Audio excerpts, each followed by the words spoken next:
Hey guys, as you may have noticed, we've put a lot of effort into this podcast to get it as perfect as we can for you, the viewer. But the problem is, most people that watch podcasts are not subscribed to the actual channel itself. So do yourself a favor, click on the subscribe below, click on the bell below so that you will always be notified when a new podcast episode comes out. Morning guys, how's it? So I'm here with Florence and Jock, who drove the Porsche Overlander vehicle all the way from Cape Town and almost hit France. But there's a bit of story about that, and we're going to get into that story. How are you guys doing? Well, happy to be alive, to be safe, and to have done it. And so ready to go again. And how far did you go? How many days? How long were you on the road? Okay, so it was 120 days, 22,000 kilometers, 12 countries. Sure. And we went all the way up to South Sudan. And you went, which way did you go? I'm going to put the map up on the screen and we'll be able to show exactly which way you drove. Okay, so we went from South Africa to Botswana, Namibia, Angola, because we wanted to see Angola even if it wasn't on the way. Then back through Namibia, Zambia, Malawi, even though it was a bit of a detour, but we wanted to see the country. And then Tanzania all the way to the coast, and then Kenya, Uganda, and South Sudan. So, you know, a lot of people have done this trip. Thousands of people have driven either down Africa or up Africa. Yeah. But what I don't think we ever get to hear is the actual experience. You know, like one of the things you mentioned that I heard from a friend of mine, also Dan Greg, that travels the world, that we are made, and especially foreigners, are made to believe that Africa is dangerous. Is it? You go, because you're South African, so you know about South African fears. We were talking about this interview yesterday, the day before, and the question was, if a question is asked in terms of where are your barriers? Well, your barriers are all in your head, because basically you got people everywhere. You got little Honda Jazzes running around as taxis everywhere. You got bodas or King Lion motorbikes everywhere. You got bicycles everywhere. You got people everywhere. You got buses everywhere, and you got trains everywhere. So the thing is that life goes on normally and naturally. The question is, how do you apply yourself, or how do you come into that milieu? Because it's like you driving into the collective Tanzania, and you come with your idea as to what it should be and what it shouldn't be and what it could be, but you have no idea as to what it really is until you get there. Now, I'll give you an example. We left, and our first sort of border crossing was into Botswana. Now we're on our way, but we've been to Botswana before. We haven't had a problem with Botswana, but where we crossed, we ended up at like a really weird border post, because Florence chooses the direct routes to get anywhere, right? Okay, so we ended up at a border post, and there was a construction crew there, so they were rebuilding the border post, and this was with Namibia. So they let us stay in an office. They let us pitch our camp in an unfinished office. We did it there. There were a whole bunch of guys staying there. And there was absolutely no issue in being there. Our problem was when we came over the border and we went to our first B&B or whatever it was that we stayed in Palape. Sumkwe. No, Palape. Yeah, in Botswana. You know, we got there at night. It was dark. We didn't know where the hell we were going. We had Garmin. Garmin kept giving us an address that was wrong. But eventually, at some stage, you've got to stop and talk to people and say, look, where the hell are we? Only to find out that the address that we were given was for that side of the road, but it was actually on this side of the road. And once we found it. So it wasn't an issue. So we also realized that, you know, during the night, somebody had left. They left the gate open. So the car was, you know, but no, he came in. It's just a mind issue in terms of what's real, what's not real, what the dangers are, how people are going to react to you. We've grown up, or we haven't grown up, no, not a case of growing up, but we've been living in a South Africa where everything is a problem, according to whoever it is that's having the problem. But then we have to look back on ourselves and say, have you had a problem? No, we haven't. Okay, I got mugged once in Johannesburg, and then I also got mugged in my home in Waterkloof. But the big thing is that it was also a reaction that one had to it. You follow, and then you carry with it a feeling of, oh my God, this is going to happen again. It's going to happen again, right? So we crossed over into Namibia. Now, from Botswana to Namibia, there's already a relaxation in terms of people and the ease of being with people. But then as you go, we went up to Angola. I was expecting a really lousy reception, because my involvement with that with Angola at the time was, with the South African military. You follow? There was a time that everybody remembers it. There was a battle, there was fighting, everybody was doing their thing. We go into Angola, and then all of a sudden you come in at the border post with an attitude, and then that attitude creates the problem. Okay, so we worked that one out. Okay, that was the biggest dilemma that I had. We then went through into Angola, and then find that in actual fact, okay, the only problem is the language because we don't speak it. But people, absolutely awesome. No issues, no crime. And can I say 2 rand a litre for the petrol? Yeah. 2 rand. Yeah. Diesel was 2 rand 40 a litre. No, 6 maybe. But anyway. 2 rand 40. So it Okay. was 240 litre? rand for 100 litres of diesel. What? Yeah. So, and then your diesel is full. Okay, it's full sulfur diesel. Dude, the car goes like it purrs. All of a sudden, you're doing 10 to 11 kilometers per liter as opposed to 8 or 9 kilometers a liter. It was fantastic. Anyway, so we go into Angola and we go up to Lubango, and then from Lubango we went to Namib, all right, which is the furthest, the most western sort of port On the coast. On the coast, you follow. And then we went to a place called Tomba, and Tomba is like the last refuge, like the last refuge of the Himba people, because it's a town that serves the Himba people, and it's a fishing village, but it's a dead end. It's like, and it was the only place in Angola where I felt a threat in terms of people turning around on their motorbikes and going, okay, and that freaked me out. Didn't freak her up. But there again, we went to the beach, we did our thing, and we left. And then, well, I went to the beach. Yeah. And you couldn't even get out of the car. I didn't want to get out of the an car. You know what I mean? Almost panic attack. Okay, so I had that was for me, it was a panic attack. But anyway, apart from that, it got easier and easier after that, because as we went back up again and then back down to the border again, people recognized us, people saw us, and it was really warm. And then we came back into the Copyrigh, so we came back into Namibia, and we stayed in a place in Namibia just across the border, where on I-Overlander there's warnings: don't stay here, this is where the gangs work, this is where they're going to steal your car, all that kind of stuff. We checked into a lodge there. They were very surprised to see us because we were the only whiteys there. But the big thing is that we stayed, and it was fine, and it was really warm, and it was really comfortable. So there was this thing of, okay, what do we do now? Well, we went up to Copyrigh, and it got easier and easier and easier. And then it was just a relaxing, Trip. A relaxing trip. Then we went back into Botswana again, and we met some awesome people there. And then we also saw some really awesome game, because the best game in Africa, funny enough, is in Botswana. Yeah, no, and I've heard that countless times. For your Botswana's got 350 rand, you follow, it's worth it, you follow. You sort of, I went back into Zambia for the first time. We decided that we were going to skip Zimbabwe, because I didn't want to do Zimbabwe, because I used to do Zimbabwe before Bob cocked it all up. And I know a lot of people that have actually lost their lives and everything then. I didn't want to do it. And the funny thing is that the secret police in Zimbabwe all drive Porsches. So they've all got Porsche Cayennes. So the thing is there's this thing of, everybody would think that the secret police are on their way. So we made a joke, because we actually there's a when we were back in Ndola on the way back down again, we met a whole bunch of Zimbabwean football players and the coaches, because they were playing against Zambia. And we were laughing, and they they started to laugh, because all the secret police in Zimbabwe, still till today. Even today, they've got they're Porsche Cayennes, they drive Porsches. So how many days were you on the road in total? Yeah, 120. And then I need to ask though, so why did you not reach France?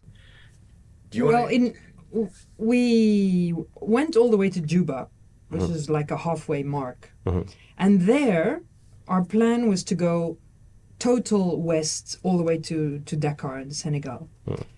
And that's where people there told us, don't do it.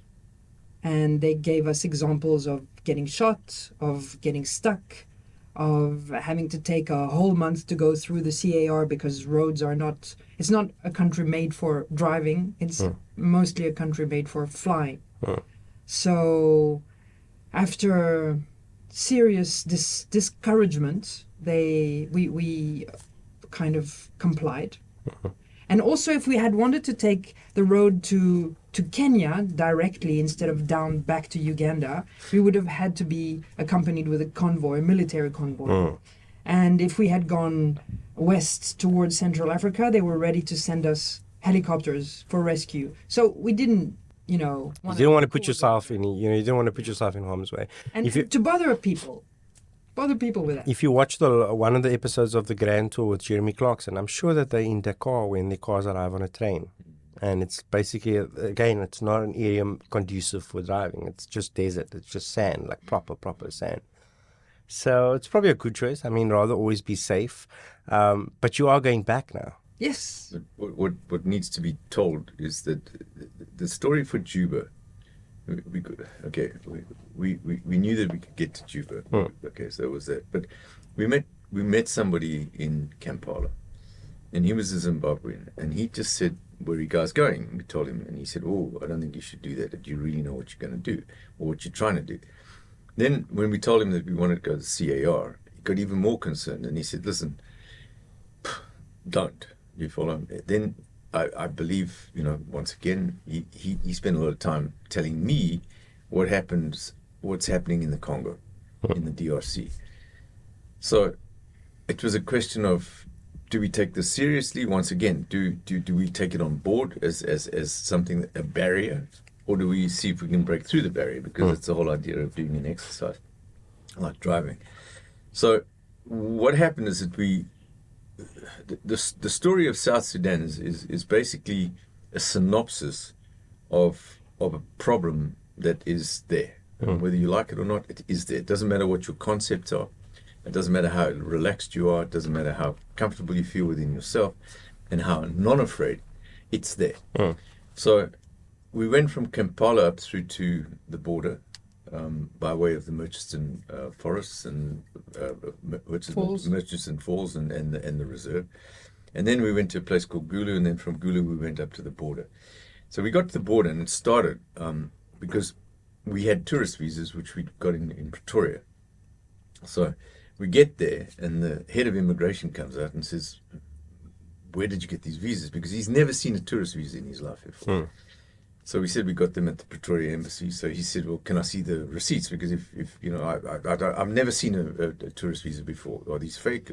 So we gave him the receipts. He phoned and he confirmed that these were real. So then all of a sudden we had a complete change of attitude from the guys at the border in South Sudan. And then there's no money there. You've got no ATMs. If you don't have money to change, you bug it. So we didn't have any money because we'd gone in. We thought, okay, we could use an ATM. So the problem started right from then at the border. We didn't have cash. We borrowed money from the money lender. Then we had to borrow money from a guy at the bank who lent us money out of his own pocket, you follow, on condition that we would pay him when we got to Juba. Then we paid the money lender. Then we didn't have any money, so the money lender lent us all the money back that we borrowed, that we paid him, that we borrowed from the bank. And that's all in a handshake. So this is all good at the moment. So he takes 50,000 South Sudanese pounds as interest. We have to pay him 250 on Tuesday. Can you do that? We said, yes, fine. Anywhere else other than in the United Nations sanctioned hotel at the border post, because it's right next to the police station. All the drivers from the United Nations stay there. So we're walking into a world that we've never been into before, and we can't quite work out the subtleties of the whole thing. And the perceptions of the people living there is bad for their own people. So they say, our country is dangerous. You can't just stay anywhere. You have to go in a very secure place. Okay, right. So this is a counterweight to what we were telling you now, but everywhere else in case of relaxing. Anyway, so now we sleep there that night, and we leave the next morning. So we've got a set of documents and papers that we've now sorted out to come through customs the afternoon before. We get the first roadblock in the morning, and your papers are all false. They don't work. So we said, bollocks, we've just come through customs last night. Don't give us this crap. So there's a guy there with sunglasses on. So he must be the intelligence guy. He tells them to let us go. So we go now, but we didn't know what we were in for. So it's 150 kilometers from the border post to Juba. We went through 20 military roadblocks in that period of time. Okay. on the road. We were told to stick with the trucks because the trucks form a convoy, right? The roads are terrible, so it took us 8 hours to drive the 150 kilometers, right? Thank God there are trucks because you can see where the holes are, where the road disappears, etc., etc. And the guys are there to help you if you need help, which happened later. But as you go through these military roadblocks now, they're all asking, the military haven't been paid for 7 months, the police haven't been paid for 3 months. So you're an ATM, do you follow? You're driving a Porsche, so everybody got money. Well, we didn't have money because we didn't have any. But what we did have is we had water, we had bananas, we had apples, we had oranges, right? And what you realize is that even if you give these guys money, do you follow, they can't spend it because there's nowhere to spend it because there's nothing between the border and Juba. There's a town, which is like a military sort of a compound, you know. But most of the trucks stop there and they buy their stuff and their chickens and all that kind of stuff. But we didn't stop. We went through. But the next thing is we get to a military checkpoint and the guy's telling us to go. And 2 guys pitch up on a little boda and they tell us we've been taking photographs. And that they, you know, well, I said, well, who are you? No, it doesn't matter who we are. We need to talk to you. And we're not intimidating you, but we have to tell you that you've been taking photographs illegally. So the military guy gives me the nod and I go. The next thing is we get to the next military post, tell the guys at that military post what had happened. They start laughing because, don't worry, you can go. Just then these 2 guys pitch up again now, you see. They followed us. You follow from the one to the other on this motorbike. They're national intelligence. What are we doing? I said, well, there's no proof that you're national intelligence. Who the hell are you anyway? It could be anybody.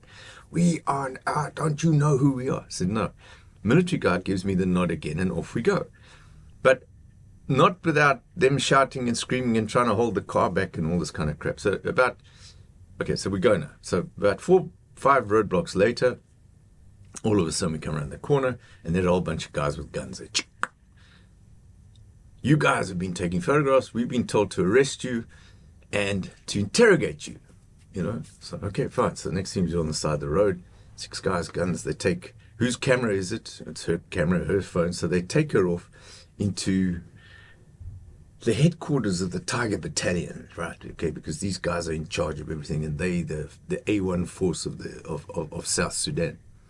And they interrogate her. Yeah, well, that's my story. Okay, that's your story. You go for it. So he stays in the car with one guy guarding him, and the lieutenant or whatever marches me off outside the road to a sort of village there. And we walk. There's dogs barking. I'm just wondering what's in it for me, really. And, well, we arrived at a strange little hut like this, but the walls only started this high with air passage under and a little simple roof. And there's 3 guys around a table with nicely ironed shirts.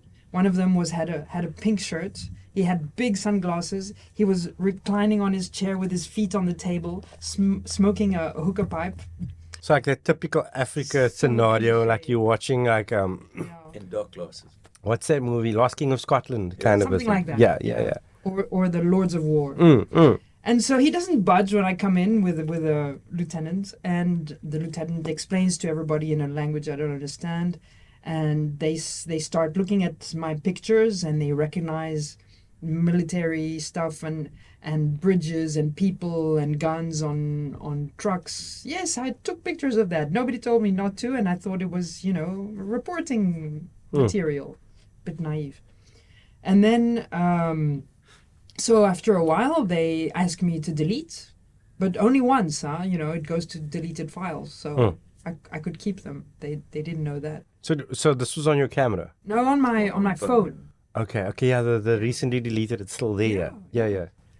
So it takes about 10-15 minutes maybe. And they say, okay, you can go. So. And you, on the other hand, are sitting there. No, I'm sitting at the car, but now I've got a guy sitting there with me. He's all dressed up and he's got his gun and everything like that. So I start talking to him, because he keeps telling me, "Don't worry, she'll be fine. She'll be fine. Don't worry, we're not a bad bunch of guys." So I start talking to him about the wars. You know what I mean? He said, "But those all play wars. They're not real wars." So I said to him, "You sure?" He said, "No, don't worry. It's just an idea, that people have gotten. It's part of a press, we really haven't been fighting with each other. Oh, all right, fine. So now you're sitting there. The trucks in the meantime are coming past. The guys are saying, "Is there something wrong? Just drive. We'll we'll protect you." So I said, "No, we got to sort this one out." So anyway, she comes back again now, and we get into the car and, okay, guys, off you go. So now we go, and then we got like another 3 military roadblocks, and we're in Juba. Okay, now Juba is another story. All right, so it's like the Nile runs through it, and the Nile is a massive bloody river. So there are 2 bridges: there's the old bridge and the new bridge.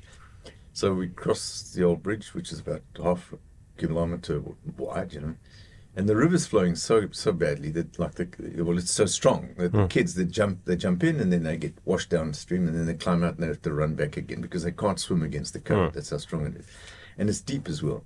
So there's this tremendous amount. It's like an anomaly. You've got this tremendous amount of water. You've got this tremendous fertility. You feel that everything grows, everything's green. Yeah, okay, but nobody's got anything. So we're going to town, but by this time now, the guys that we met in Kampala, Andy, he's now given us texts, and he said, because when we said we're going, he said, "Oh, Jesus Christ, you don't know what you do." So he said, "Listen, whatever you do when you get to Juba, go to this place." And he gave us the name of a lodge, the Fire Tree, and find Anna, because she'll help you with the intelligence that you need before you go to the CAR. And he was really, really worried. He was the guy that was organizing helicopters, rescues, and all that kind of stuff. So we thought to ourselves, maybe Crocodile Andy is a little bit like over the top, But big thing is we went to Anna. So just as a question to touch back on something, how was it though when they took her away and you sat alone waiting there? How's that though? Because I mean, I can't picture that. Imagine I'm sitting in the car and they take my wife and I don't know where they're taking her, and you. Okay, the anomaly on that one is that she'd asked, you follow, for a true African experience. Okay, and she had it. so it was a true proper. And your nerves when they took you off? No, I thought I'm going to be safe. Yeah, let's see what happens. And I had this guy telling me, "Don't worry, she'll be okay. We're a good bunch of dudes. My lieutenant's a really good guy. She'll be okay." So they even gave back a copy of the passport that we'd given them with our telephone numbers. They gave it back to us and they said go. So it was like an anti-climax, if you know what I mean. Okay, we booked like a hotel, but it's like in the center of town, and there's no protection with a car or anything like that. There's no parking, and there's no window in the room. And there's no window in the middle of the hotel. So we thought, okay, let's find something else. So now let's go and find the Fire Tree. Okay, so now we find it. Okay, and you drive in, and it's like a compound. It's like a compound, and you drive into another world. You follow. It's like Juba doesn't exist, So now we find the Fire Tree, and the manager's is a Kenyan guy, and he gives us we get an apartment. You follow? So we agree to stay there. So you've got the apartments on one side, and then you've got like an open area with a restaurant and everything on the other side. The big fence between the two of them, and then you've got this fence that goes right around them. A wall, and then the swimming pool and everything like that. So this is like not Juba, you know what I mean? It's like sort of you're not in South Sudan. So anyway, he says you've got a South African neighbor. So we said, okay, well, fine, okay. Just then we said to him, we've been told to look for Anna. So he said, oh, she's in Kampala. But as I walk up now to go and pay and sign the register, Anna's there. So I meet Anna, and she's a British girl. And she's very congenial and, very well dressed. And she runs this place, and she lives in Kampala and Juba. And so I said to her, look, I've had a reference to you by way of Crocodile Andy in Kampala. Would you speak to us? And she said, yes, I will. But I can't give you information now. If you can wait until Monday afternoon, I'll do some research for you, and I'll make sure whether or not and I will make sure that you get the information that you need before you make a decision as to whether or not you go to the Central African Republic. She said the roads are good up to the border, but she said, I can't give you any further information than that. So we said, fine. So anyway, now we spend the weekend there. We have to now pay all this money back to the border, the banker at the border, and we had to draw. And it's the only ATM that we find in Africa where you just put your card and you draw dollars. You follow straight out, So we get the dollars, we change them into South Sudanese pounds. We have this experience of going to the bank, making a deposit, and then you're sitting next to a guy who's making a deposit. Okay, so we had to pay 250,000 South Sudanese pounds, which is about $50, back to the banker. So we're in the bank that he works for to make a deposit into his account. But there's a guy sitting next to you that's got 4 big bags, these with 20 million that he's making a deposit, 20 million South Sudanese pounds. So there's going to be a window. They're going to have to count this money, and it's the most incredible thing to see. And how much is that in rands? Well, just divided by dollars, it's 4,500 South Sudanese pounds to a dollar. You know what I mean? So it's quite an amount, but the guy's making a deposit. So it's going to take all day to make a 20 million deposit. Yeah. So he walks in and they've got these bags and they pack them up and they pile them up. So we're sitting there, we make a 250,000 pound deposit, and baby money. And it's like baby money, So anyway, so we That's incredible. That must be incredible to see. Yeah, and then the other thing too that they've got there is that MTN have got a money transfer service on the telephone. So what you just do is you go to MTN, you put the money in. They just credit it to the guy's account on MTN, and it's done in a minute. Do you follow? So the money lender, we paid him like in 5 minutes. All we do is we take a screenshot and then photograph it and send it to him by WhatsApp. He's been paid. So MTN have got a whole duality. They've got a dual purpose there, and most of the money that's transferred within those countries is transferred by MTN. So it's the most incredible thing. So we get the money sorted out. Now, what we've got to do now is that we've got to go and find a supermarket. So there's two. There's Lebanese supermarkets, there's Chinese supermarkets. So we find the Chinese one, we get what we've got to do. We buy water, we buy everything we've got. We replenish everything that we've given away on the way up. And now we've got to wait now for this meeting on Monday afternoon. All right, so we don't meet our South African counterpart, who's our neighbor. We have a lovely day. There's a pool there. We do a little bit of driving around and... okay, right, fine. Now comes Monday. So Monday morning, and Kampala, Crocodile Annie Kampala told us about South African Anton, who'd been shot by, rebels, So Monday morning, who's the first guy we meet? Who's having breakfast there, but South African Anton from Fishhook. What are you doing here? Well, I live here, okay, well, you see all my holes, say Anton with the holes, you can't miss him here. So we have this conversation with him, because he's been living there for years and years and years. So but he's the guy that's telling us, just be careful. Don't move out of Juba. Don't go out of Juba without a military escort, because otherwise somebody's going to shoot you. It's like, because you are an ATM. They're looking for money, and you are currency. So that's the first time we get this feel of this is real now. Okay. Anyway, in the afternoon, about 3, 4 o'clock, okay, by this time, we're also trying to work out who Anna is, okay? So we now find out who Anna is. What had happened is that Anna was a rep for Al Jazeera. She was the local rep. Journalist, right? She covered everything. And when the last fighting broke out, all the expats ended up in a hotel for protection. And all of the expats were raped. Everybody that was female, that was it. So she actually resigned from Al Jazeera and she stayed on, and she insisted, by way of the Ministry of Justice, that everybody that was involved in those rapes, they were court-martialed. And it's the first time that it ever happened that there was legality brought to the process of war that had happened in South Sudan. Okay, so that was her history. That's why she stayed on. And in staying on now, she's got contacts everywhere. But it's almost like you're watching a movie where they've got like someone that you must meet in the market, where they say, find this person, and they'll give you the advice. And so Saturday afternoon, now it comes Monday afternoon. Now she sets up a call with people in the Central African Republic. And we end up talking to a guy that's got a logging concession, and he grows coffee. And he just says, dude, don't come. We were also advised that there's a South African company that's running and managing all the game parks up there, anti-poaching. We get hold of the guy from the game park in the CAR, who's part of the South African group. He says, listen, I had 6 people shot last week. Don't come. Then we have this conference now, a WhatsApp conference with Ian Patterson. He's a Scotchman who's running all this shit in the CAR. And he brings in the guy that's the logistics guy for the World for the World Food Program, etc., etc. And they all advise us, there's no ways that you're going to get from here to there within 3 months. It's just impossible. And you're going to have to, can you build a bridge? No, we can't. Well, okay, well, don't come. Are you in convoy? No, we aren't. Don't come.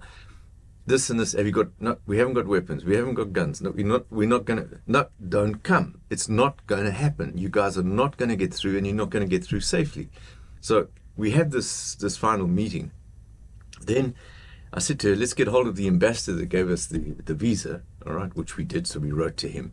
He comes back to us the next morning. Oh, my God, I gave you the visa, but things have changed. The rebels are in that area now, you don't go, So this was this was all part and parcel of, let's say, that Monday afternoon and Tuesday morning of, making a decision to turn back again.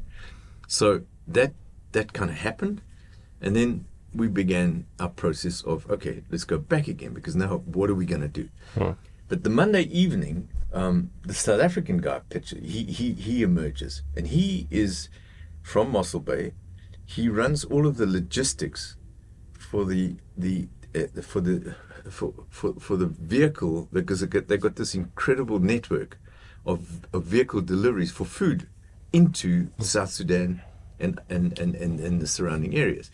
So he takes us to dinner, and he says, come and sit with me, and I'll tell you what it is. And he tells us what the problem is. He said, it's not genocide. He said, people are dying because there's no food. So everybody's coming down from North Sudan. Everybody's coming down from Chad. There are millions of people that are out there that have got nothing. So we have to feed them. And if we don't feed them every 3 months, they're dead. So if we get there 3 months to 2 weeks, they can't find the families because they're not there anymore, because there's no food. So he said, it's not a game, and it's not something that you want to get involved in. And he said, you don't want to risk it. So, okay, so he doesn't give us any more details than that. What he does do is he suggests that maybe we go through Ethiopia. He's got people on his staff that are from Ethiopia. They do a whole thing, tell us what we can do, what we can't do. Once again, Crocodile Andy in Kampala gives us another Zimbabwean in Addis Ababa, who's now ostensibly running a tourist agency. We talk to him. He gives us a whole bunch of stuff of what we should do, what we can't do, where the problems are going to be in us driving from Kenya now to Addis Ababa and then on to Djibouti. So we then decided to turn around. So we could turn around. We came back through the border again. After having settled all our debts and everything like that, we came back into Uganda, and then all of a sudden we realized the difference between the one country and the other. Because up until then, Uganda had been like the most sort of unknown for us, right? But in terms of leaving South Sudan, there was this sense of absolute, whoa, this is so peaceful. So peaceful. Uganda is so peaceful. Yeah.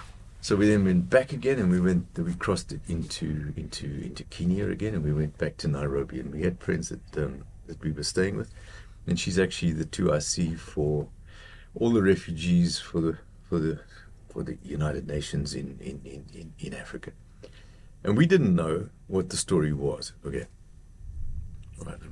Sorry, let me do a little bit more. So now what happens is that we make a decision that we're going to go through Addis Ababa. We can drive because the road's a good road. We've got intel to say it's good. We can't get an import permit for another month for the car, so we decide maybe Mombasa to Kuwait. We also can't drive the car if we get to Amman on the right hand side of the road. It's right hand drive, we can't drive it there because basically. You mean in Saudi Arabia? In Saudi Arabia, you've got to ship it. You could put it on a flatbed and drive it to the next country. So if we'd gone to Jeddah, which we could have done from Djibouti, it wouldn't have worked. And if we went to Amman, we couldn't drive through Saudi Arabia to get further up north. So eventually we thought, let's go to Kuwait. And then the prices just got stupid. We couldn't go to Tehran because there's an embargo, so they couldn't offload the car there. So eventually we made the decision to drive back again. And that's when we came back. But on the way back now, we come down through the top of Tanzania. And we get to the top of Lake Tanganyika, and we drive through 2 refugee camps. Okay, so there's a gate on one side, you go through, you don't know what you're doing, and it's on the road, and you drive through, and then there's another one as you go through. Okay, 2, one for the DRC, one for Burundi. That night, we're talking to guys from the UNHCR? United Nations. And they said, but there are 5 million people in that refugee camp. They feed them every bloody day. 5 million people. 5 million. 5 million. That's just there. That's without the ones at the top of northern Kenya. And So that's you don't want to be a tourist in those areas. and it's also outside of South Sudan. You follow? So the big thing is that it's a perspective that you don't have, and you don't have intelligence on it. What you've got is a lot of gobbledygook in terms of what's real and what's not real, and people telling you this and people telling you that. But the big thing is that in all of the experience that we had, we never ever felt physically threatened. They gave us crap. You follow? Like having to fill in the forms and do this and copy that, and then we only paid bribes. We only paid 2 bribes in South Sudan. And it was I paid the guy that was the head of that on the way out, the national intelligence guys. They stopped us again, and I said, "Listen, I'm paying you to make sure that your guys don't give us crap down the road," which that was agreed. Okay, and I paid him not a hell of a lot, but I paid him like, let's say 15,000 shillings, and the other one 10,000 shillings. Pounds. Okay, so that was that, and then we got back. Once we got to Uganda, there was this total sense of relief, but we were never physically threatened. That's the big thing. Kenya, we never had the feeling of being in harm at all. Although the people that we stayed with in Kenya itself, in Nairobi, they had security, like they were in a security village, but that was all implemented by the United Nations for whom they worked. They had to have it. And Kenya was the worst weather with the rain. Yeah. So there was a threat of bad roads, but never human. But never a threat of a physical threat of we're going to be robbed or somebody's going to jump out or anything like that. The easiest of all the countries in terms of being was Tanzania. No, my biggest thing that I want to know is like I said to you, there's 1,000 people, 1 million people that wants to do this stuff. Like, what do you advise? What must they pack? What knowledge should they prepare? What are the things that you would wish someone had, or you had known before you went up? Well, car-wise, we were prepared. I mean, there was nothing that we needed that we didn't have. We probably had too much because we planned to break down and we never did. And then independence-wise, we had basic cooking gear because you might not always want to eat street food, and sometimes there isn't, or you get there too late and there's nothing. So you have a little bit of autonomous cooking stuff. Sleeping stuff, but we never didn't find a hotel or a camping place. And all the way up there, always had some place where we could stay. We camped about every 10 days or so. So that's it: sleeping, eating. And what we did for the eating was we stocked up on freeze-dried food. So there was no just easy. It was just easy to it's always easy to follow, but I mean, quite literally, you don't find anything. I think as we left Lusaka on our way up towards Malawi, that was like the last supermarket as we saw it was ShopRite Checkers as we disappeared out of Lusaka. Do you follow? And then from then on, there was nothing. And then you guys are now going back along the west coast up, right? How many days are you looking to do that? As much as it takes. And then Porsche wants to work with you guys, or they've actually taken notice of what you're doing. They've seen it. We wrote to Porsche because we were sitting in Juba. We had nothing to do, so I wrote to Porsche and I said, you've got a Porsche representative in Juba, and I wrote to the CEO of Porsche and I gave them a description of the car and what we had, and the fact that we were so happy with the car because. You cannot believe how little trouble we had with the car. Our biggest trouble was in our mind was, could we do this? Could we not do that? The car did it.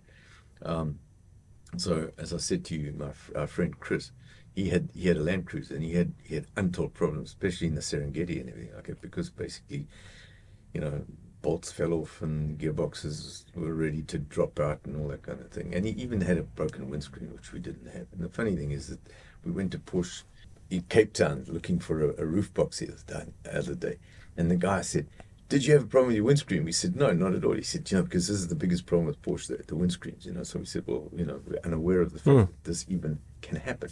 So the build that we had was great. It was a phenomenal build. We're really happy that we waited for the shocks that we got from Uruguay. The Uruguay shocks, yeah. we could have, if we'd had the time and the money at the time, we could have taken a damper shock, because it would have given us a better ride. Softer ride. It would have given us a firmer ride. But we really didn't have problems at all. What had to happen is that you've got to stop driving with anticipation. You just have to drive for that moment. You can't, and I had to learn this in Angola, because you get these potholes, you get a beautiful road, and you've got to start looking at the color of the tar on the other side of whatever is there. And then you can never see further than 100 meters ahead, and you can't drive at a speed that you can't see further than 100 meters ahead, that you can't read the road, because you get potholes there that are massive, that take your to drive into. Just drive into. So there was like a lesson. We started learning to And any things that you felt you should have taken with that you didn't take with? No. You can do without. Seriously, I would have maybe liked to have a little bit more clothes. We were very minimalistic, but that's it. So we weren't cold. What we had was we had like sleeping bags, and we had kit and everything like that if it really got cold. In the top of Kenya, you go up to about 2,700 meters, so it gets cold. So and it's the same in Uganda. We slept. We were very glad that we had warm kit, but we didn't really need it.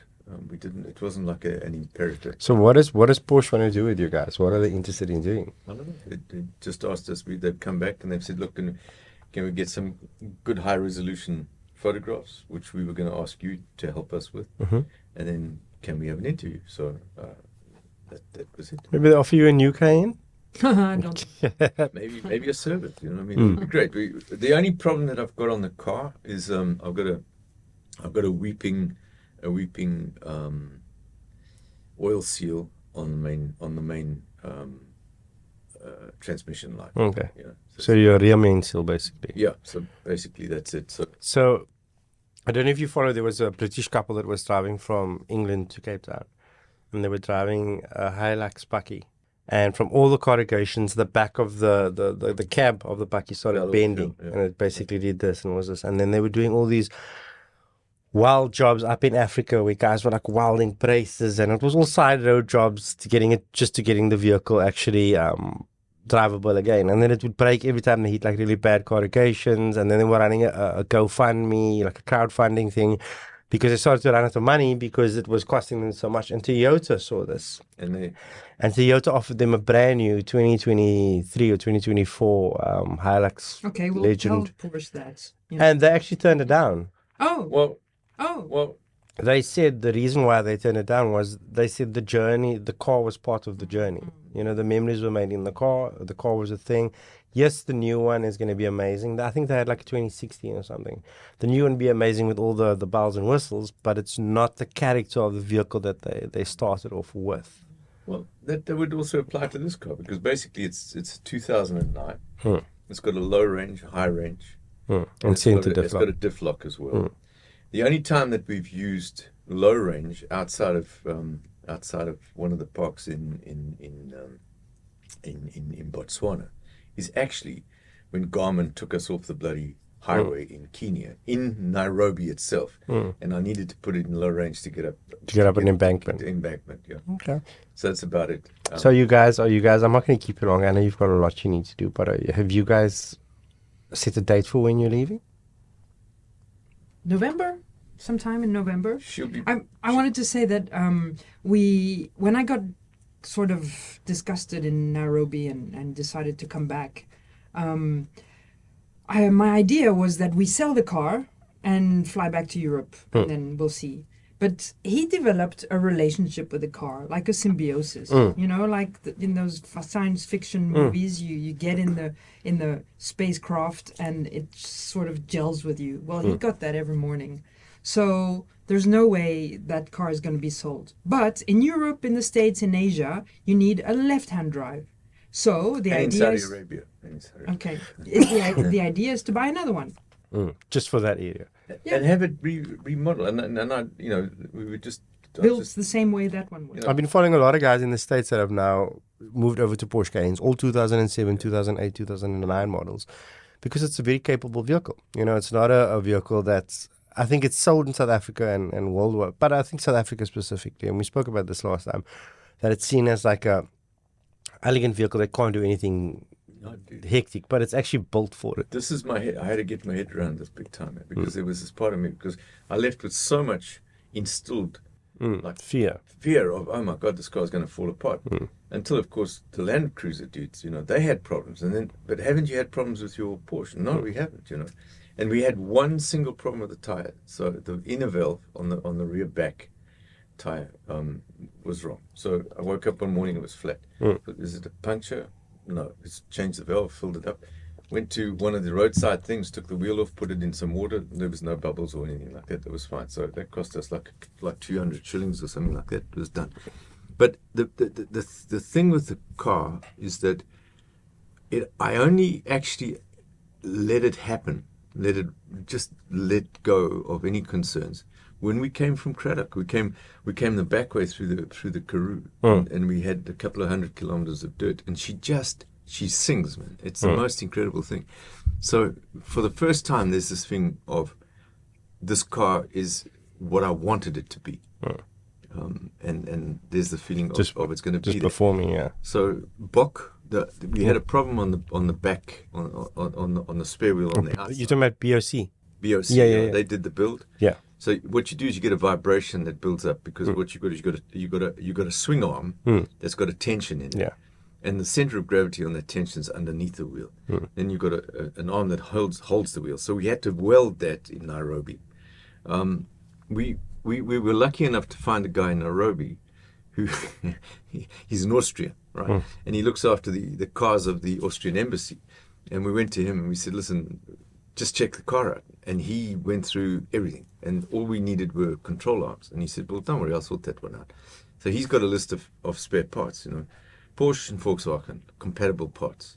And next thing is he had the control arms from a Touareg, and so we got new control arms, and he did everything else. Yeah, because it's interchangeable with the which we didn't realize either. So, but other than that, nothing. The only thing I've still got to do now since coming back, because I did a wheel rotation in Nairobi, and I've got to do one now. So that's basically it in a rebalance. Because I think everybody has a very scared perception. You know, like when I speak to a lot of guys that travel in overland, you'll hear them talk about, but you can't take meat over this border, and you can't bring this over this border, and you can't. There is meat in every country, so you're just going to buy new meat in the other side. There are shops everywhere. There's food everywhere. There's hotels everywhere. In all the countries we were in, we could have gone hands in our pockets. I mean, backpackers, we've met them with a small little backpack. They still manage. They don't need to carry everything like we do. So it's not that common misconception when you leave South Africa, your van needs to be packed with everything you need. It's a South African thing. Yeah, but you know, I had a very similar thing with our camping. So when we first started camping, we would come, before we leave, we'd go to the Woolworths and the Pick n Pay, and we'd buy enough food for the 2 weeks that we're going, or the week that we're going. And we're driving down 500 Ks, or wherever, with 2 fridges fully packed and chips and cool drinks and 2 liters, and the van is, that time was my Pajero, it's just full of food. And then I started saying to my wife, because I noticed it, that no matter where, whatever small town we come to, there's either a Spar or a Pick n Pay. You're not going to get Woolworths, but you're going to get Spar, you're going to get Pick n Pay, you're going to get Checkers. So you can actually leave home without anything and just shop there. And is it the similar experience in the rest of Africa? Absolutely. Yeah. Not exactly the same, because you don't get like a Spar and you don't get a Pick n Pay. But you get shops. But you get shops. Yeah. Do you follow? So that's all that matters. You can buy stuff. So for me, the biggest, my second biggest freak out was we had a trail mix, which we were, and Biltong, which we had, drive off. And then somewhere in Zambia, we ran out.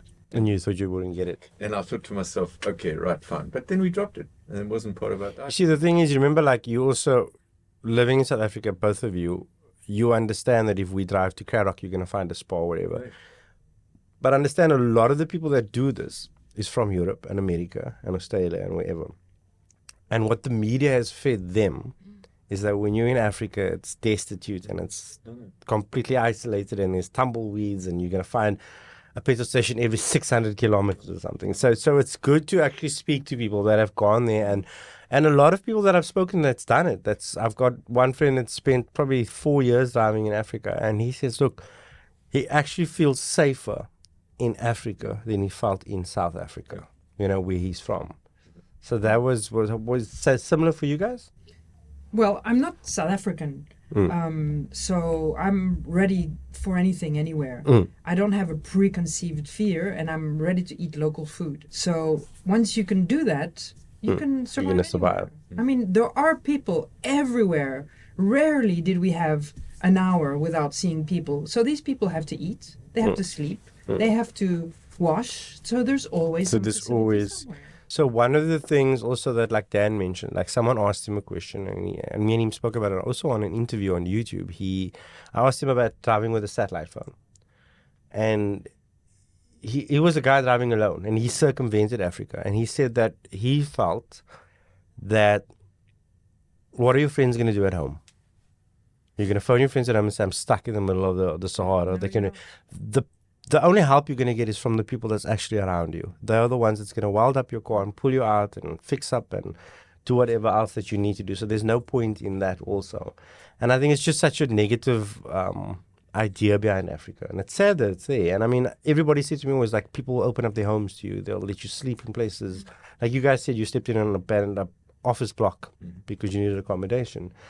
But what I wanted to ask you also is, besides that moment where they whisked you off with the intelligence thing, was there any other real scary moments?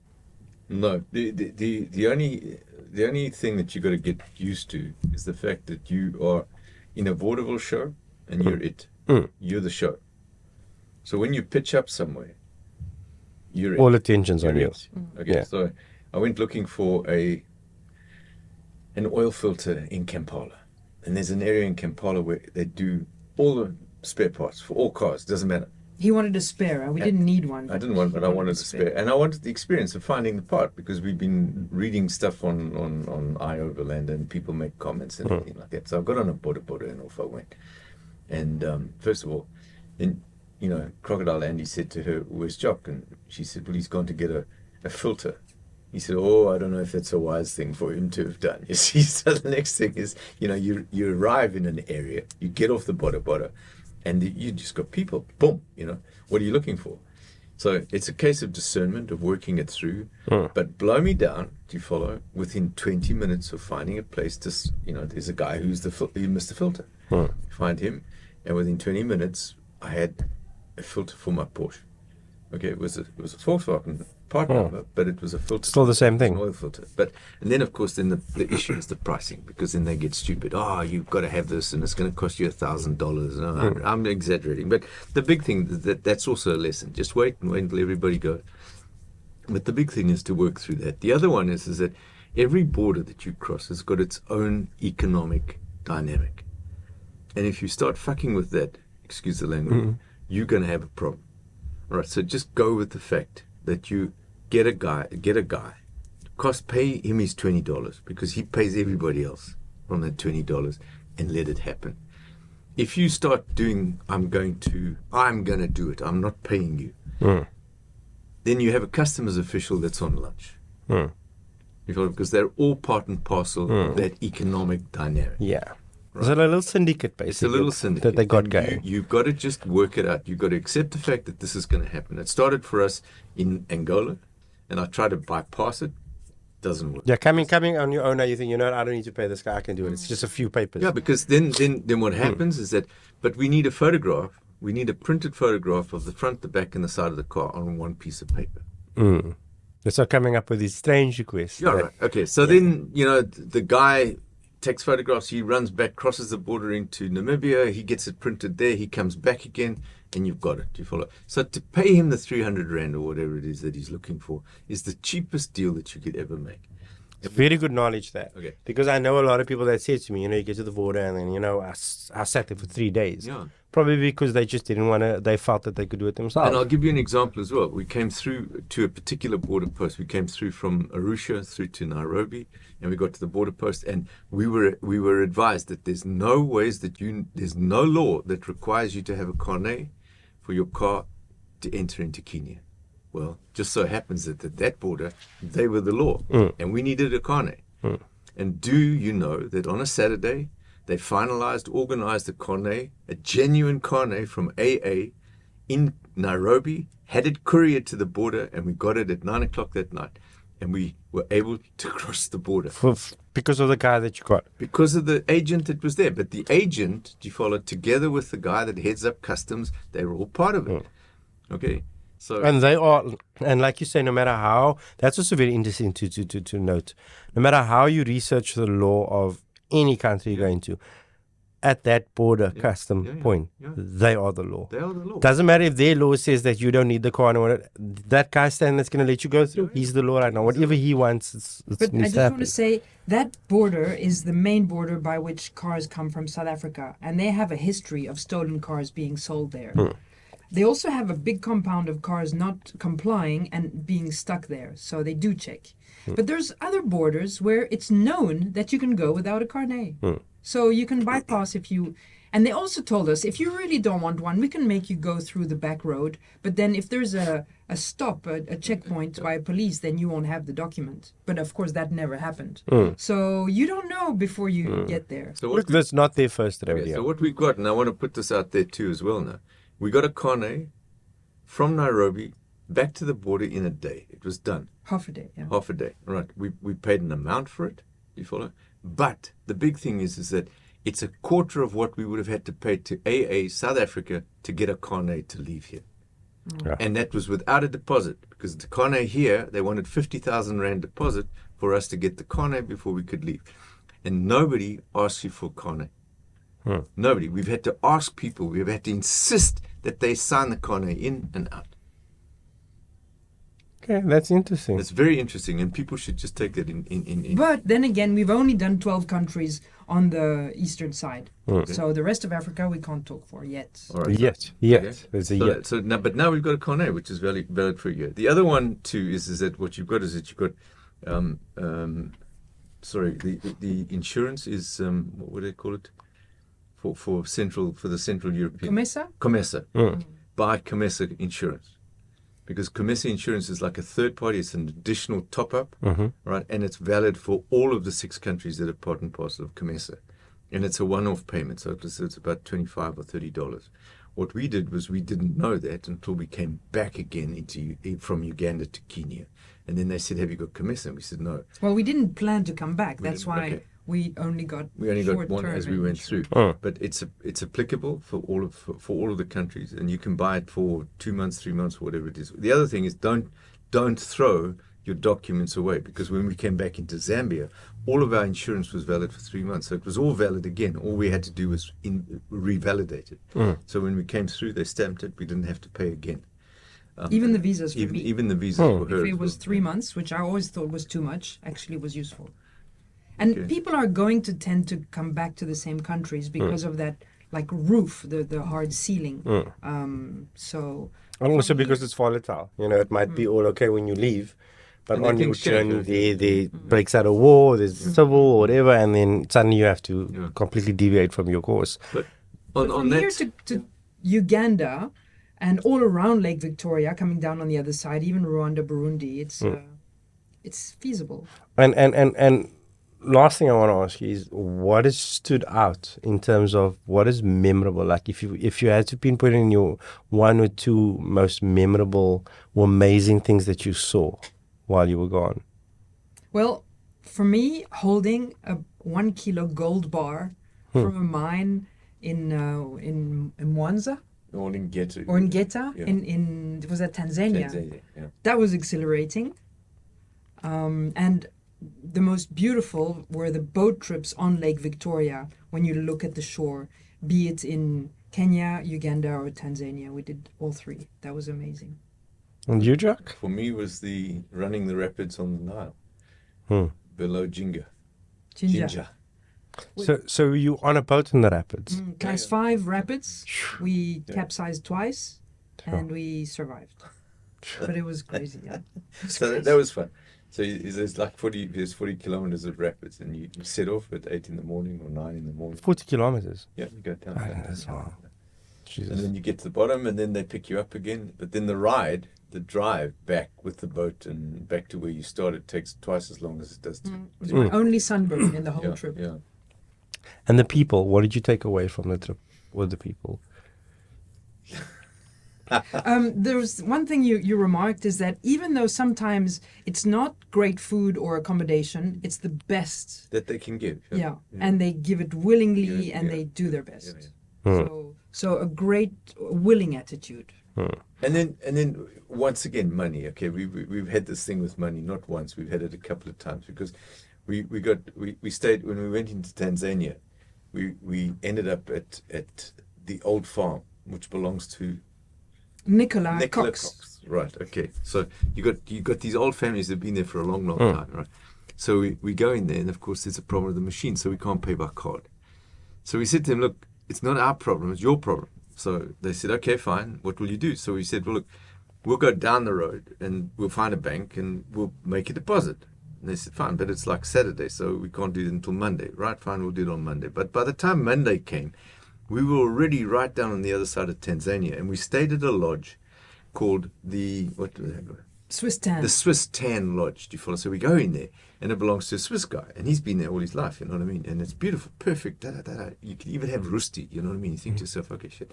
So we camped there, and that's another story. We go camping, and the next thing is we set up our tent and everything like this. It's all in a walled enclosure. All of a sudden, a dude comes in on his bicycle. Gets a chair, sits on the other side of this like enclosure with a big gun. We said, what are you doing? He said, no, I'm here to protect you guys tonight so that you don't have to worry. Don't worry about the gun. I'm not going to shoot you. I'm here to make sure that nobody shoots you or you don't have any problems. Anyway, but the thing is that we were talking to this guy, and he said, but you guys still owe Mrs. Cox money.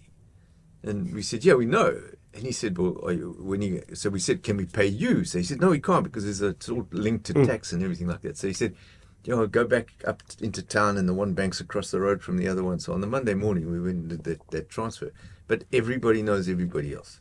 So, that's another thing that you've got to accept, the fact that there's this interlinked, do you follow, connection of people that know each other because they're all in the same business and everybody knows all the expats, etc., etc. So it's fascinating to watch that happen. There was a point to my telling the story. I don't know. It makes me think of the general in the army thing in South Sudan. So I'll make it short. We were speaking with Anna and Anton, and you had a story that you were telling that some general... South Africa. Okay, so the bunch of South African generals here in South Africa, one of their solution to the problems in Africa was to farm it. If you farm Africa, there's no problem because there's enough food for everyone. Right. Okay, so then we leave the fire tree in Juba and we set off back on the road down those 150 kilometers back to the border, and then at one of the checkpoints, he's taken in now, and they say to him, aren't you South African Army general? So we thought we made a connection between that conversation in Juba and that remark. People are listening to us, and we're being spied on. But then we have random moments, the random things. So we finished with these guys now, and that's where I paid them to say, listen, your guys don't give a shit. But you're not finished. You've got to go to the CID for police clearance before you leave the Juba area, you see. So I go across the road, and there's the head of the CID coming to my office, closes the door, sit down. I said, oh shit, what's going to happen now? He says to me, have you ever read the book Cry the Beloved Country? So I said to him, yeah, I had it as a set book when I was at school. Man, can you help me? I need notes on that book for my exams because I'm not gonna pass it. So I said, okay, we'll find you electronic notes and we'll send them to you. So the first thing we did was when we got back to Uganda, we have 5G connection. We found the notes and we sent them to him on Cry the Beloved Country. So it's random, dude. You got no idea as to what's going on there. It's truly like you're watching. And I think that's where I'm associating what happened to you guys from watching a movie, but probably the movies are based on experiences that people have had. Like you said, that's very similar to something you watch a movie and the big general calls you into this office and you think it's, and he's like, I need help with my schoolwork, basically. You know, you don't think that that's going to ever happen. No, well, I mean, you don't think it's going to happen. The other one was we're in Nairobi now. You see, so now we've got nothing to do, so we're staying at KP's place, KP and Clarence. Okay, and they gone on holiday now. She leaves on holiday to see they're all off to Europe, and we've got the house on our own. You see, so what are we going to do? And there's a paddle club next door. so, paddle. Yeah, but like paddle like we have now. Yeah, like so, new paddle. Yeah, man. We hanging out with the elite of Nairobi playing paddle. Yeah.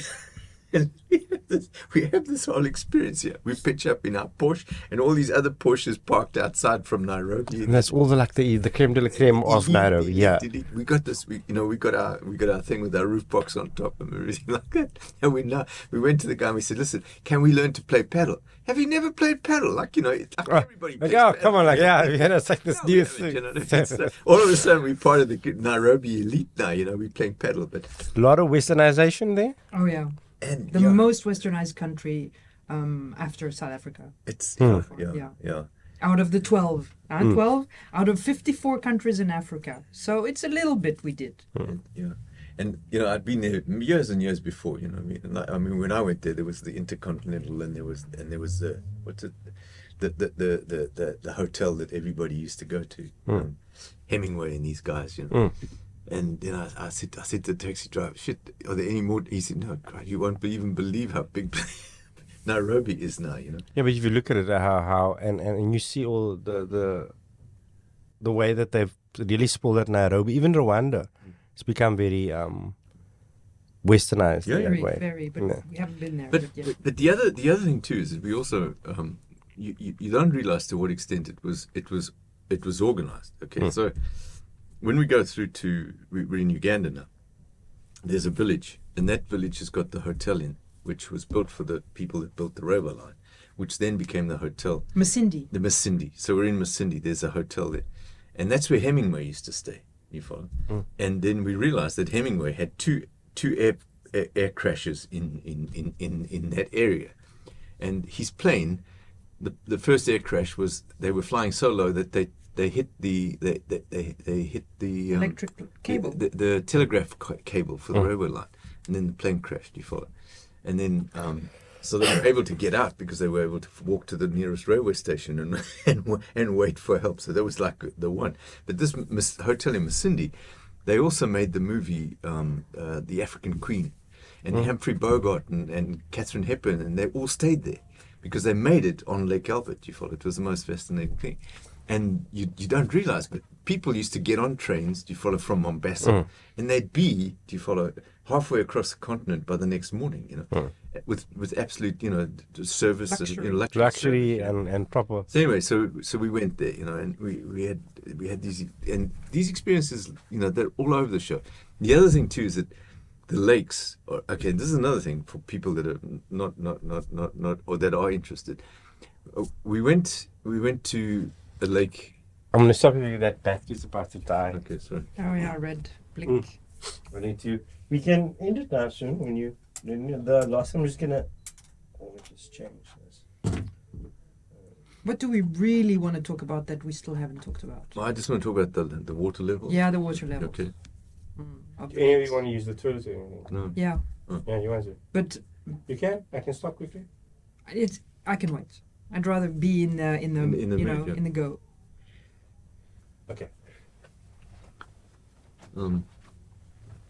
So you're saying about the lakes? Okay, so this is like random. Once again, you don't understand these things, but we get to a place called Lake Baringo, and this is up in northern Kenya. So we get there by hook or by crook because she's talking to somebody on a French group and they're staying there. So we drive up there. So we get there and we go into town and we book a hotel and we get the hotel now, and the one part of the hotel is half underwater. And there's a big enormous berm, which is like, let's say, and the water of the lake is right up on the edge of that berm. Now you have to walk down and you have to go to the lobby of the hotel to check in. So I said to the owner, the manager, I said, "What's the story with the water?" And he said, "Well, when they built this lake, It was 1 The lodge. kilometer, the lodge, when they built the lodge, it was 1 kilometer from the edge of the lake. So we said, we're looking at the map and we can't find anything because the road in town just disappears into the lake. She said, no, that was that hotel. You see that clump of trees there sticking out? That was that hotel. That was the lodge. That was that. That was that. So this water's now has risen. And in what used to be a single island in the middle of the lake is now 3 islands because the water level has come up so far. So we thought to ourselves, that's not the only lake. Lake Victoria, Lake Nyasa, all the lakes are filling up. So you've got so we stayed in a place in Kampala where the restaurant floor in the hotel was 1.5 meters lower than the level of the lake. So it belongs to a Dutchman, and he's built a dike. And every night he pumps the water out. You follow? So that's how he keeps his hotel intact. But along the lake shore, all the mansions that are all along the lake shore, they're all half underwater. You follow? And you think to yourself, okay, what's going on? So now we're in Ginger, and we're on the Nile going down, and we need one guy to make up the party. So all of a sudden there's an Italian and his wife, they pitch up, and he's a volcanologist, and he works with the University of Zurich. So we start talking to him about the water level, because what they did was at Albert Falls, which is where the Victoria comes into the Nile, they blasted the top of the falls by 1.5 meters so that they could get more water out of the lake to drain the lake. But it's not enough. I mean, the lake's so bloody big. And anyway, so we're talking about the level of the waters and everything like it. And he said, no, man, it's nothing to do with climate change at all. He said what's happened is that the tectonic plates have moved, and there's no drainage from the bottom of the lakes anymore. So he then said to us, Lake Berlingo is like, let's say, it's a sump. Okay, and it's in three levels. Do you follow? So you've got, like, the first level is 800 meters, and the second level is 1,200 meters, and the third level is 2,700 meters. He said this can fill right up to the top. He said people don't understand that this has happened, but he said this is very real. So the whole Rift Valley thing is shifting as well. And he said this is exactly what's happening in Lake Victoria and Lake Tanganyika. So the hotel, the Tanganyika Hotel on the edge of Lake Tanganyika, you can see where the gardens and all the trees were, but the water's right up on the patio now, and it's beginning to crumble into the lake. So it's a massive thing, and there's no solution. There's no solution. The other thing is that all of the fish in all of the lakes have been fished out. So the Nile perch in Malawi, this is the saddest thing of all. They've overfished it to such an extent that people can't eat anymore, because what used to be sustainable is no longer sustainable. Somebody set up a factory and they started buying Nile perch. Started exporting. It was subsistence at that time, and it's not anymore. It's finished. And it's the same with Lake Tanganyika, and that lake is 600 meters long, 600 kilometers long. Yeah. Lake Victoria as well. They've got to the point now where you get tilapia, but you can't find Nile perch anymore. So they're trying to reintroduce a whole breeding program. Yeah, but it's from overfishing, man. It's from overfishing and selling, and it's a big problem. I had a discussion about this. It's a big problem worldwide. It's like we want to live in opulence, so we overfish, we overuse, we disposable on everything that we do. Yeah, it's just a whole different thing. So I'm not going to keep you much longer. When are you leaving? Well, we're done with planning in a way, with date planning, because it's just room for disappointment. So if you're ready to go when you're ready, that's a much better plan. And the car's ready. I mean, the car needs a service, and then the car's good to go. It's just our heads that needs fully. So I'll be back in October sometime, and then we just see when we're ready to go. There's no date. Yeah, but thank you for the chat. Thank you for the insight. I think there's a lot of people that want to hear exactly. They want to hear about the trip, and they also want to hear about if anybody ever did do it. So I wish you all the luck. One other thing is that on that first podcast that you did, a dude came back and he started talking about tires. I wouldn't have chosen Cooper tires. I'm going to tell that dude, I don't know who he is, the best tires I could have ever had on that car are Cooper tires. And when I needed help from Cooper, I wrote to them, and they gave me a range of pressures that I could go down to. In Etosha, we took them down to 0.6 of a bar because the corrugations are so bad, and the tires worked like a bloody bomb. We've never had a puncture, we've never had an issue, right?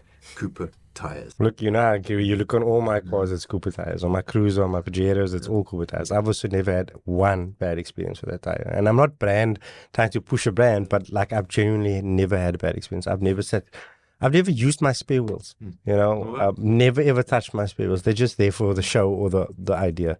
So yeah, I just want to wish you guys well on whatever you're going to do. I know you're flying out tomorrow back to Europe, and then you're back, and then you're going again. And then, Jock, you're going to be working on the car, or? Well, what I'm going to do is I need to get my head right. Mm. I'm going to still buy for a couple of weeks, and then bring the car back for Devon to get into and go through. Just take a break, yeah. Yeah, and Chaz is organising a roof box.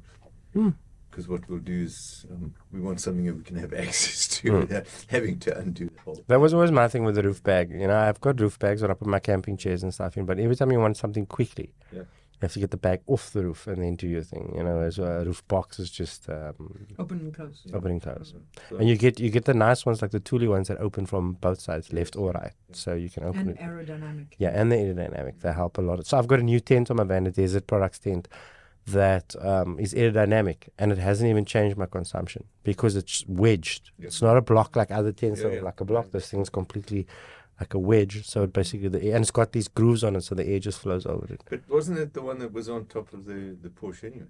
Because I've got pictures of that. No, that was a roof pod tent that we had from Tammy and Simon. It was a rooftop. That's like a weekend getaway one. This one I've got's more of a USB powered laptop table in it, dimmable lights, and yeah, it's more like a little house on top of your car. So it's very nice. So, but like also my fear with always going rooftop tent like that or any box was just the aerodynamics and the consumption. So if you can find something that's like the Thule boxes and that, they are really proper. Okay, and then the one other comment that I want to make as well, because you gave us advice on a couple of things. You gave us, you referred us to an inductor. Oh, in the inverter, the Flexo Power. Yeah, okay, Flexo Power. We had that. We bought that. Yeah, I remember. Okay, so what we did was we charged it, and we used it consistently until Nairobi before we had to charge it again. And then we've used it. We haven't discharged it since. That is a Werner from Flexo Power. That is a brilliant product. So, I don't leave. Okay. I've got one in my caddy now outside. So I've got and I've got the little solar panels and everything like that. But literally, we haven't had to charge it. We charged it from Cape Town. We used it all the way through to Nairobi. Then we charged it in Nairobi, and it's still in the thing. It's about 57% at the moment. It's a brilliant piece of tech. Brilliant. Okay, and I suggested if anybody wants that, don't go for the double battery and everything like that. Okay. That's what I said to you when I suggested the Flexo Power over the double battery. The problem with the dual battery system, it's nice, it's amazing, but it's fixed to your vehicle. Yeah. That's the biggest problem that I found with it. Yeah, this one we could take to the You room. could take it into the hotel. You can take it into the air. You can take it when you're sitting at the lake. You want to charge your Bluetooth speaker anywhere, and that's what I love about the portability factor of a power system. And I mean, it's everything you need. It's USB. It's 220 volt. It's cigarette point. It's everything. Anyway, I'm gonna wish you well. We'll probably see you guys on the next podcast when you're back from the west side of driving up of Africa. But then you're going to drive to France and then you're going to fly back. Or you might not fly back. Not coming back. Oh, okay. Don't say that. So we'll have to do a remote. We weren't going to come back from Juba. So Yeah, okay. So don't jinx it. Don't jinx it. Don't ask about it. We're not going to go. Anyway, thank you guys. Keep well. Okay. Hey, and listen, I've got to thank you. Because, I mean, you spend a lot of time with us. It's fine. You gave us a lot of insight. And we're very happy for that insight. It's a pleasure. It was amazing also, just like, it's like almost living vicariously a bit through you.